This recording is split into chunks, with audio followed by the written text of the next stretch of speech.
Hace ya unos cuantos años, 7 mujeres maltratadas, ahora ex-maltratadas, pusieron en marcha la asociación APRODEM, una asociación cuyo futuro peligra. Hoy su máxima responsable, Sagrario Mateo, nos acompaña y viene también bien acompañada por Isabel Blanco, que es, entre otras cuestiones, escritora, poeta y una mujer comprometida con muchas causas sociales como esta, el maltrato, esta auténtica lacra social de la que nos va a hablar en primer lugar Sagrario Mateo. ¿Qué tal, Sagrario? ¿Cómo estás? Buenas tardes. Buenas tardes, muy bien, gracias. Bueno, hace ya unos cuantos años pretendisteis abrir una ventana de esperanza, ¿no? Sí, así es. Fue en enero del año 2006, porque en esa época no existía ninguna asociación de mujeres maltratadas en Navarra. Nosotras tuvimos un problema de maltrato y no sabíamos a dónde ir, a dónde acudir, y no teníamos ninguna información. Y cuando ya superamos con ayuda psicológica, etcétera, el tema del maltrato, decidimos en enero del 2006 crear APRODEM, Asociación Pro Derechos de la Mujer Maltratada. Claro. Que no solo ayudamos a las mujeres maltratadas, sino también a los hombres maltratados. Exacto, enseguida veremos, bueno, todo lo que ha hecho APRODEM en estos últimos años, cómo ha ayudado a mujeres que han padecido diferentes tipos de maltrato y también a algunos hombres que han sufrido esta situación. Pero ahora nos ponemos en situación porque es cierto que APRODEM es una asociación que ha trabajado mucho, pero que ahora está escasa de fondos, de apoyos y de ayudas, y para eso de alguna manera está, entre otras personas, Isabel Blanco. ¿Qué tal, Isabel? Hola, muy buenas tardes. Bienvenida al programa. Encantada de estar con vosotros. Bueno, nuevas ideas que desde el punto de vista cultural se plantean para ayudar a mujeres y hombres que han sufrido esta difícil situación en la vida. Isabel. Pues sí, porque me parecía admirable cuando yo conocí a Sagrario, yo creo que hace unos 2 años, en una de las charlitas y conferencias que ella da, muy interesantes por cierto, y me parecía admirable su labor. Entonces cuando yo me enteré que no tenían ninguna subvención, pues lógicamente me pareció más admirable. Sí. Y recientemente estuvimos hablando y están pasando una situación económica bastante difícil. Y me parece impensable que hoy en día, que se están repitiendo patrones que ya pensábamos olvidados, cómo es posible que haya muchas personas, mujeres y hombres también, como bien dice ella, que no sepan exactamente dónde acudir. Y ellos han realizado una labor, bueno, admirable, insisto en la palabra. Exacto. Y entonces, no hay apoyos, no hay subvenciones en este momento. Por tanto, ¿cómo organizar al menos una actividad cultural que sirva para recaudar fondos, que sirva para que esta asociación que ha trabajado tanto por las personas que han sufrido muchísimo siga adelante en Navarra? Isabel. Pues la idea es organizar una gala benéfica, de tal forma, no solamente se trata del monto económico, que es por supuesto muy necesario e indispensable, sino también porque hay que visibilizar esta asociación y que la gente tome conciencia de esta asociación y que pueda ayudar también a la asociación. O sea que va un poquito en ese sentido. Claro, una gala que se está gestando de momento, ¿tiene fecha, tiene contenidos? Pues va a tener muy prontito, porque ¿no? es que esto es muy reciente, como te comentaba Maya, de hace justo 3 días, ya lo habíamos comentado hace 2 años y yo creo que por fin, como todo llega en esta vida, ha llegado el momento y yo creo que la fecha será posiblemente, bueno, ya lógicamente cuando ya pase el verano y en el último trimestre del año, y ya lo iremos anunciando. Hay muchísima gente que ya en los 2 primeros días ya quiere colaborar, o sea que iremos organizando todo detenidamente y con muchísima ilusión. Claro, 900 mujeres, por lo menos 10 hombres también han participado de los trabajos que desarrolláis en APRODEM, que son actividades de todo tipo. Sagrario, que me gustaría que describieras, porque en alguna otra ocasión hemos contado en el programa, pero yo creo que es bueno contar de nuevo, ¿no? Porque puede haber personas que nos están viendo y que gracias al programa pues pueden participar de vuestra labor y pueden sentirse también protegidas por vosotras, ¿no? Claro que sí. APRODEM, pues hacemos un montón de actividades, entre ellas está la terapia de grupo con una psicóloga, defensa personal. Hacemos también autoestima, inteligencia emocional, habilidades sociales y de comunicación, resolución pacífica de conflictos, risoterapia, relajación, bueno, un montón de actividades que, bueno, increíbles. Y luego también, muy importante, les damos apoyo emocional. El día a día les acompañamos a juicio, les decimos cuáles son las ventajas o inconvenientes de denunciar o no denunciar, porque no siempre es bueno denunciar. A veces nosotras nos fijamos más en la víctima, que se recupere, que se ponga bien psicológicamente, que se empodere, que esté fuerte, que esté llena de energía positiva, etcétera. Y luego ya ella, si quiere denunciar o no, o debe denunciar o no, eso ya es cuestión de ella. También les explicamos si le conviene o no separarse o divorciarse, qué es lo que le conviene más, etcétera. La verdad es que hoy tenemos datos, además muy recientes, de este mismo jueves, ¿no? Cerca de un centenar de las 1060 denuncias que se presentaban el año pasado en Navarra, víctimas de violencia de género, corresponden a menores de edad. La verdad es que es un dato que sorprende muy llamativo, de forma negativa, ¿no? Pero muy Desde llamativo. Estábamos realmente alarmados con estos datos, porque además sucede que cada año no es que mejore y vaya disminuyendo la cifra, es que va aumentando en edades muy jóvenes y luego se están repitiendo patrones que pensábamos ya olvidados. ¿Cómo es posible incluso que muchas niñas de 15 y 16 años que ya inician su relación de pareja, que nos puedan decir, y tenemos muchos profesores de instituto que están también muy asustados, que nos puedan decir que es que él actúa así porque están muy enamorados de ella? Están asumiendo esa situación. Son patrones que, bueno, en más de una ocasión también hemos dicho que parecían descartados, pero que vuelven a la sociedad, que se repiten y que la población joven pues es presa de este tipo de mensajes, ¿no? Si queremos encontrar las causas de dónde están, ¿no? Son los medios de comunicación, son algunas series, son algunas películas, son, no sé, libros. ¿A qué se debe? Sí, es de todo un poco. Pues son las series de televisión, las canciones también, con canciones muy románticas, sin ti no soy nada, sin ti no valgo nada, sin ti me muero, etcétera, etcétera. Yo creo que a las mujeres no nos han educado a amarnos, sino que siempre nos han educado a cuidar, a perdonar, a dar segundas oportunidades, a ser sumisas, a ser buenas chicas, etcétera. Y eso pues lo hemos transmitido indirectamente pues a nuestras hijas, nuestros hijos, etcétera. Y es cierto que hay comportamientos machistas en la familia, pero porque lo ven dentro de la familia, no solo fuera, que también series de televisión, como he dicho antes, canciones, etcétera. Sí, ¿qué culpa tiene, no? Culpa entre comillas, pero también es cierto, ¿no? Los diferentes patrones que se muestran a través del cine, de la televisión, de la literatura, ¿no? Tenemos, yo creo, en mente, bueno, algunos libros eróticos que han sido auténticos bestsellers, ¿no?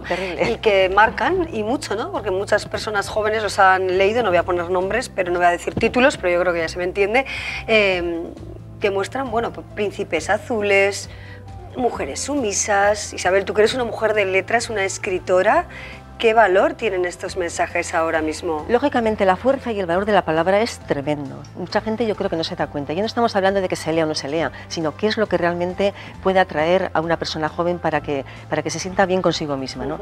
Y luego lo que estás comentando también de la gente joven, si es que no cabe duda, y eso lo pensamos muchos y muchas, que lo único que se puede hacer es una prevención adecuada. Bien sea por los medios oficiales, bien sea a nivel particular, con asociaciones, pero es una prevención y ya desde muy niños y muy niñas. Y es algo que no está atendido suficientemente. Claro. No sé por qué, pero no está atendido. Una vez que se supera una situación, así como es la vida, Sagrario, ¿no? Tú conoces bien la situación y bien de cerca, y también otras personas que han participado en APRODEM. Hoy tenemos también datos de la inserción laboral de mujeres que han sido víctimas de maltrato, y tenemos ese dato de 318 mujeres víctimas de violencia de género firmaron un contrato laboral en 2014, ¿no? Nos quedamos con ese dato, pero me gustaría que profundizáramos precisamente en la inserción laboral, en el después del maltrato. Eso es fundamental. La inserción laboral de las mujeres maltratadas es fundamental porque supone casi un 80% de la recuperación psicológica de esa mujer. Le va a aumentar la autoestima, va a estar más contenta. Los niños, evidentemente, también van a estar más contentos. Ella va a estar más segura, va a pisar más fuerte por la vida, etcétera, etcétera. El trabajo para una mujer que ha salido de un tema del maltrato es primordial. Además, sale así de las garras del maltratador, no depende económicamente de él, porque también hay que tener en cuenta que muchos maltratadores, por venganza, no te pasan la pensión de los niños, ni los gastos extraordinarios, etcétera, con el único fin de que la mujer pues, necesite de él y vuelva con él. Pues bueno, con un trabajo, la mujer evidentemente se va a desligar totalmente económicamente del maltratador y va a seguir ella adelante sola con sus hijos. Y retomando un poco el tema que has dicho antes de la educación, APRODEM sí que ha estado sola dando charlas en colegios, en institutos, en universidades sobre prevención de la violencia de género en el noviazgo. También en el Civicán hemos dado charlas, pero eso sí, nos hemos sentido muy solas porque no hemos sentido el apoyo de la administración. Lo hemos hecho gratuitamente, lo hemos hecho porque pensábamos que era muy necesario. Sí.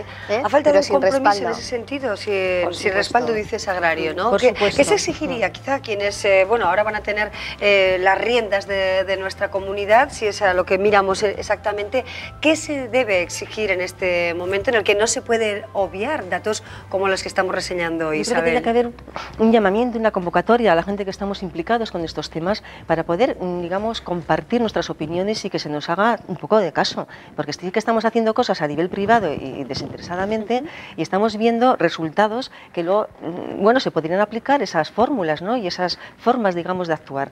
Yo creo que no, yo no lo veo tan complicado. Primero hay que hacer una convocatoria, acudir a la gente que estamos implicada y hablar sobre la marcha qué se puede hacer. Claro, si alguien se quiere involucrar más con APRODEM, hay diferentes fórmulas. Sé que recibís donativos a través de una cuenta que podemos ver también nosotros en la pantalla.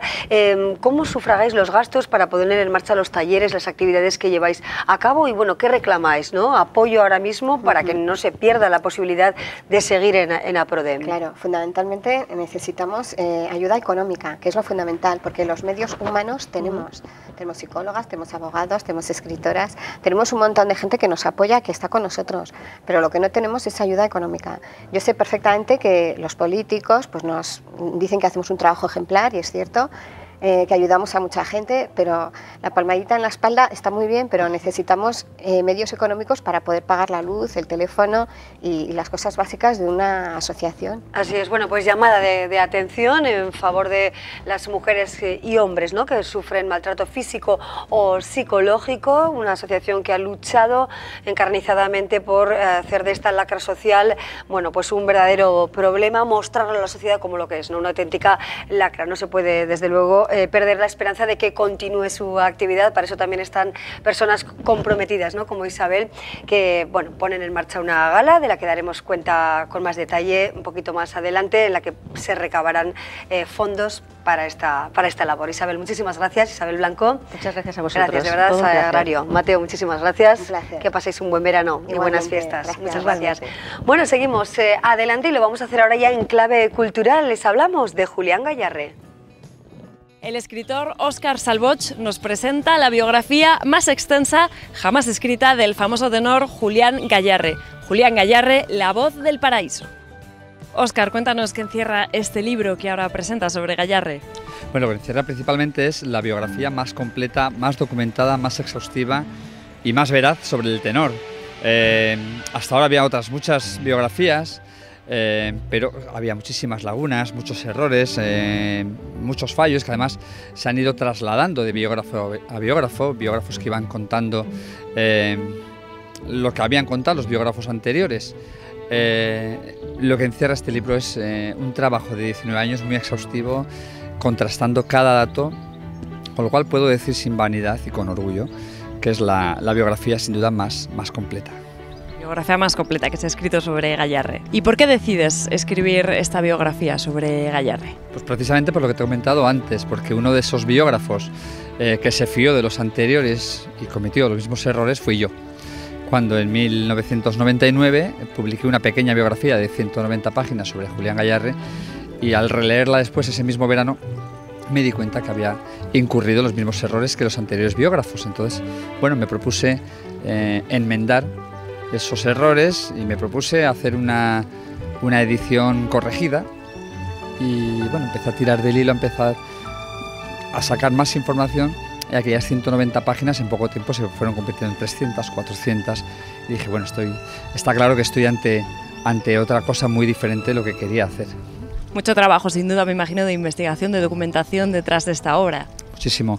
Como digo, 19 años de trabajo, de buscar. Ten en cuenta que Gayarre cantó en prácticamente toda Europa, Buenos Aires, Río de Janeiro, Rusia. Había que buscar toda esa información, prensa, cartas, documentos, nada más que en prensa. Solamente periódicos he manejado del orden de 13.000, solamente periódicos. Añádele a eso libros, no libros sobre Gayarre, sino muchas veces también tienes que tocar partes, digamos, que no son concretamente de Gayarre, ¿no? Pues guerras carlistas, porque le afectó al correo de Gayarre, por ejemplo. Entonces te estás manejando muchísimas cosas a la vez.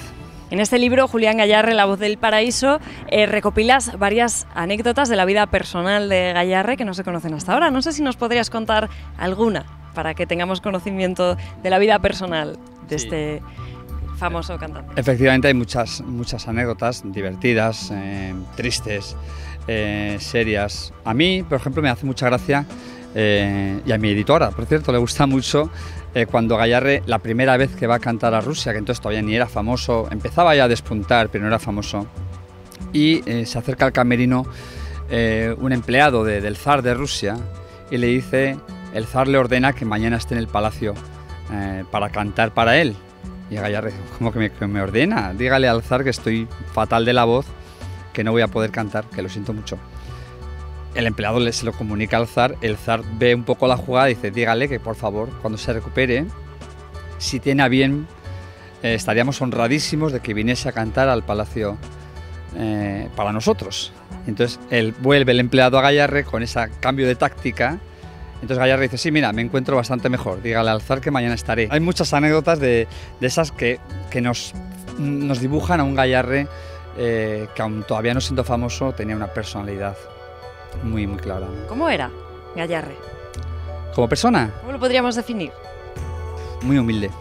Yo el otro día comentaba en una presentación del libro, comentaba que Gayarre, a pesar de ser famoso, rico, millonario, un mito en la historia de la ópera, murió siendo el pastor de Roncal. No lo digo peyorativamente, lo digo pues, un poco como imagen de esa humildad, ¿no? También, por cierto, si me permites otra anécdota, uno de los documentos que aporto en el libro que más me han impactado, precisamente es cuando ya siendo famoso y rico, le escribe una carta a su padre montándole una bronca, que pa' qué, porque al padre se le ha olvidado comprar carne y ovejas para el invierno. Entonces, pero vamos a ver, ¿cómo que no habéis comprado carne? ¿Pero qué pretendéis? ¿Que lo haga yo todo desde aquí? O sea, le monta una bronca. Entonces, por eso digo, es un personaje ya conocido en todo el mundo de la ópera, pero se está preocupando de la carne y de las ovejas que tiene que comprar su padre. ¿Está lo suficientemente reconocido Gayarre o no está lo suficientemente reconocido? ¿Tú qué dirías? Pues es una pregunta un poco complicada, porque está reconocido, a los navarros, por ejemplo, a veces se nos llena un poco la boca con Gayarre, oh, gran cantante, ¿no? ¿Qué era? Oh. Luego resulta que en realidad no conocemos nada de él. Yo lo descubrí, porque cuando yo hice, como te digo, el primer líbrico, pues me ocupó 190 páginas. Luego, a raíz de ahí, a nada que empezabas a rascar un poquito más en serio, pues al final se ha convertido en 972 que tiene este otro. Y aún faltan todavía, todavía faltan cosas por sacar. Entonces, valorado, sí, desconocido también. Óscar, un placer. Habrá que leerse este libro que ahora presentas para conocer mejor a este gran tenor navarro. Un placer por haber estado con nosotros. Dime. Me gustaría comentar una cosa, porque el libro asusta un poco el grosor, ¿no? Pero si de algo me he preocupado y de algo he trabajado mucho es que el lenguaje sea muy ameno, que lo pueda leer el que es un entendido en ópera y en música y el que no tiene ni idea. He cuidado mucho eso, de manera que el libro es muy ameno, muy entretenido y un lenguaje que no es para nada técnico. Que está para todos los públicos, no hace falta ser ningún experto ni en música ni en ópera para poderlo leer. Eso, pretende ser divulgativo y la forma mejor de divulgar es cuanto más gente mejor, ¿no? Perfecto. Óscar, pues yo te invito a que vayamos a darnos un paseo, ya que estamos en este, bueno, pues ambiente tan bonito como es este parque de la Taconera de Pamplona, y me vas contando más cosas sobre Gayarre, pero ya fuera de cámara. Muchas gracias, Óscar. Venga, vámonos. Y de Gayarre a Pablo Sarasate, el violín de Europa. Precisamente hoy se habla y mucho en Pamplona acerca de Sarasate. El autor del documental sobre Sarasate es Joaquín Calderón y está con nosotros. ¿Qué tal, Joaquín? Bienvenido. Pues muy bien, gracias por la invitación. Muy buenas tardes. Bueno, como tú me has dicho, te has sarasatizado, ¿no? Eso es, me ha salido un bigotito y he dicho, mira, lo voy a poner un poco tipo Pablo. Muchísimas gracias por venir, Joaquín. Sabemos que bueno, es un día de presentación de ese trabajo que te ha llevado muchísimas horas, ¿verdad? Y que enseguida veremos, bueno, pues parte de él, ¿no? Pero antes damos la bienvenida a, bueno, pues uno de los principales artífices del Sarasate Live, con más de 139 actividades en Pamplona. Bueno, pues suena Sarasate por todos los lugares, ¿no? ¿Qué tal, Joaquín? Buenas tardes. Buenas tardes, gracias por acompañarnos. Gracias por la invitación también. Bueno, para quien no lo sepa todavía, ¿qué es esto del Sarasate Live? Bueno, pues es una redefinición de lo que es Pablo Sarasate, ¿no? Pablo Sarasate es una figura que conocemos una parte, de la que conocemos una parte, que es su faceta de virtuoso del violín, de referente mundial del violín, pero hay otra parte que no conocemos tanto, que es su faceta como catalizador cultural, que fue de una Pamplona que vivía encerrada en sus murallas, que era una ciudad insalubre y que a día de hoy tiene, entre otros detalles, 6.000 butacas al mes de música sinfónica, que es ratios de ciudad centroeuropea, ¿no? Y se trata de eso, de a través, bueno, redefinir a Sarasate para proyectar a él mismo y a la música hacia adentro, para que Pamplona y Navarra viva la música, ¿no? Así es, bueno, un auténtico maestro en su instrumento, un artista único que murió en Biarritz en 1908 con 64 años, sí. ¿Verdad? ¿Suficientemente conocido en Navarra o no? Como decía, hay una parte que hay que rescatar, y de eso hay una parte del Sarasate Live que bueno, permite profundizar, nos va a permitir profundizar sobre su figura, sobre otros aspectos que no son tan conocidos, ¿no? Él fue un hombre social que arrastró las vanguardias musicales de entonces del mundo, sí. Su influencia la trajo a Pamplona, muy sanferminero, en un momento en el que los principales entretenimientos de Pamplona eran el circo y la música, no había fútbol, entonces ¿sí? La música era como el gran referente del momento, y bueno, y Sarasate fue una persona que fue muy avanzada a su tiempo. Desde luego, un niño prodigio en el que ha basado, bueno, pues su interés de los últimos meses y casi años, ¿no? 3 años. 3 años, exacto, ¿no? Joaquín Calderón. Vamos a ver parte de ese documental, venga, unos segundos, y nos haremos a la idea de cuál es el trabajo que presenta hoy Joaquín Calderón aquí en nuestro programa.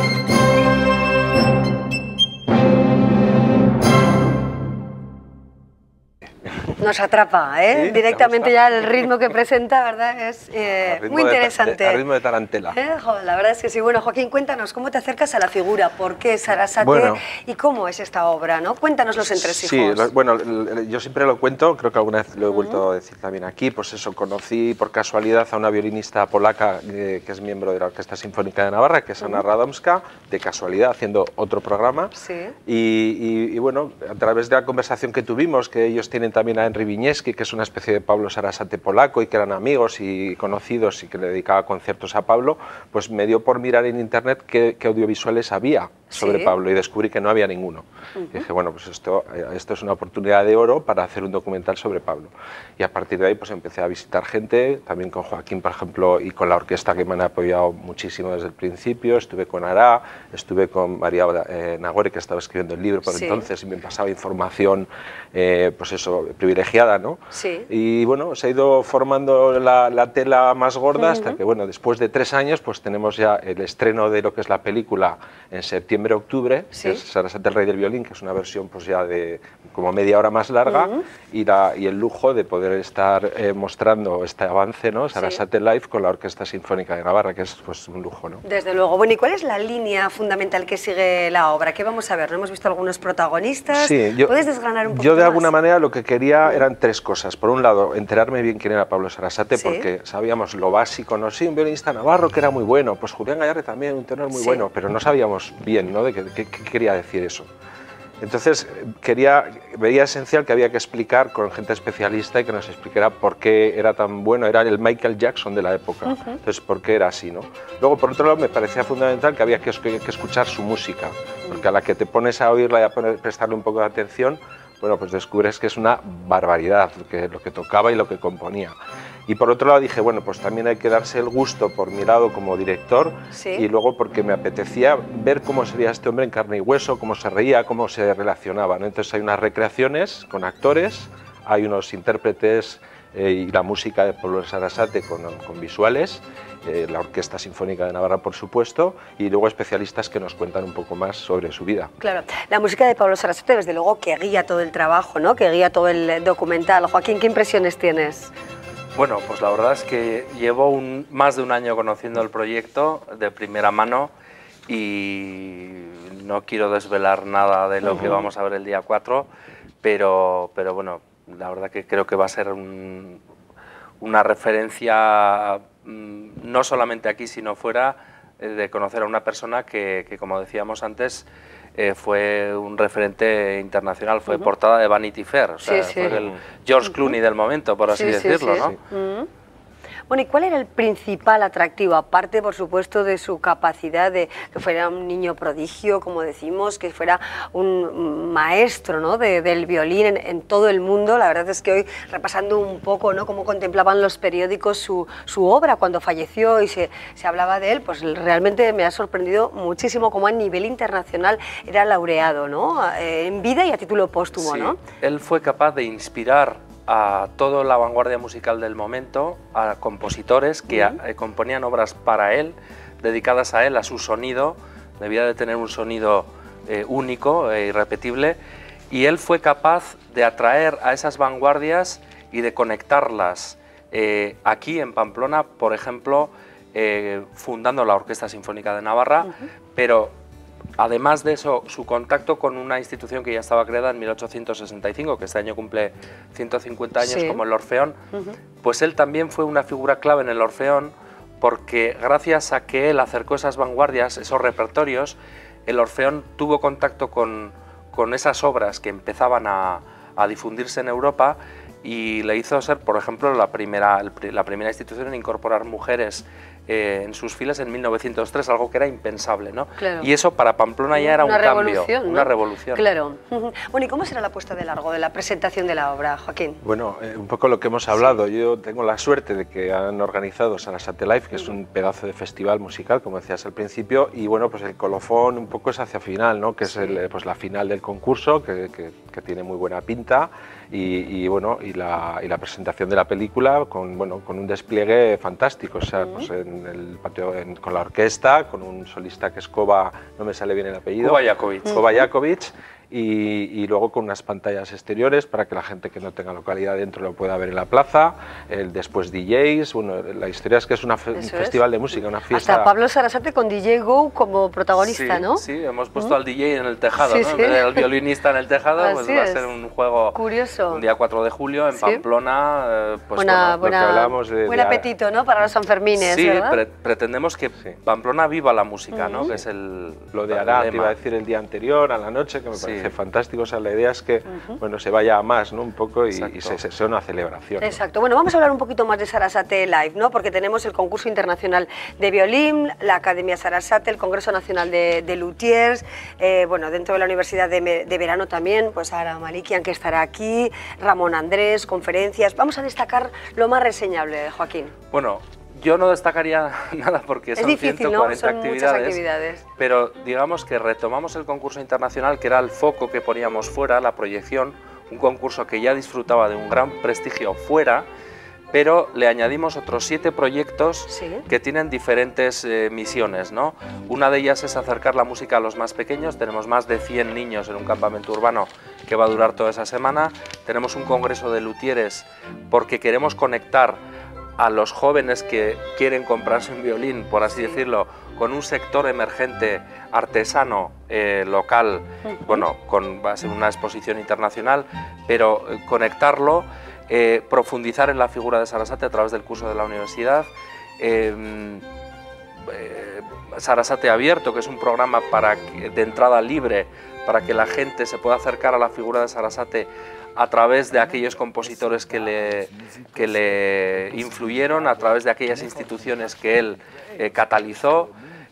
Bueno, son las 140 actividades abiertas al público, la final, que tiene un precio de 10 euros, en el que también vamos a asistir a una premier mundial, que es el estreno de un concierto de una orquesta sinfónica sin partituras de pasar páginas, ¿vale? A través de una empresa local, Blackbinder, que ha desarrollado un software a través del que ha entrado un gran patrocinador como Samsung con sus tablets, etcétera. Bueno, va a ser una final diferente, ¿no? Innovación, tradición, música, bueno, muchas cuestiones, ¿no? Se entremezclan y esperemos que con gran afluencia de público, ¿no, Joaquín? Espero que sí. La verdad es que eso, llevamos 3 años trabajando y la idea es que se acerquen a verlo porque yo creo que les va a sorprender y les va a gustar. Claro. Bueno, pues nos quedamos con lo principal, esas 140 actividades que vamos a ir contando poco a poco a lo largo de los diferentes programas, por supuesto, aquí en Navarra Televisión. Joaquín Romero, muchísimas gracias, enhorabuena por todo ese trabajo. Gracias. Y Joaquín Calderón, enhorabuena, nos ha encantado lo que hemos visto, así que esperamos con interés ver el resto. Gracias, Joaquín, hasta pronto. Bueno, ahora nosotros seguimos con otras historias aquí en Me Importas Tú.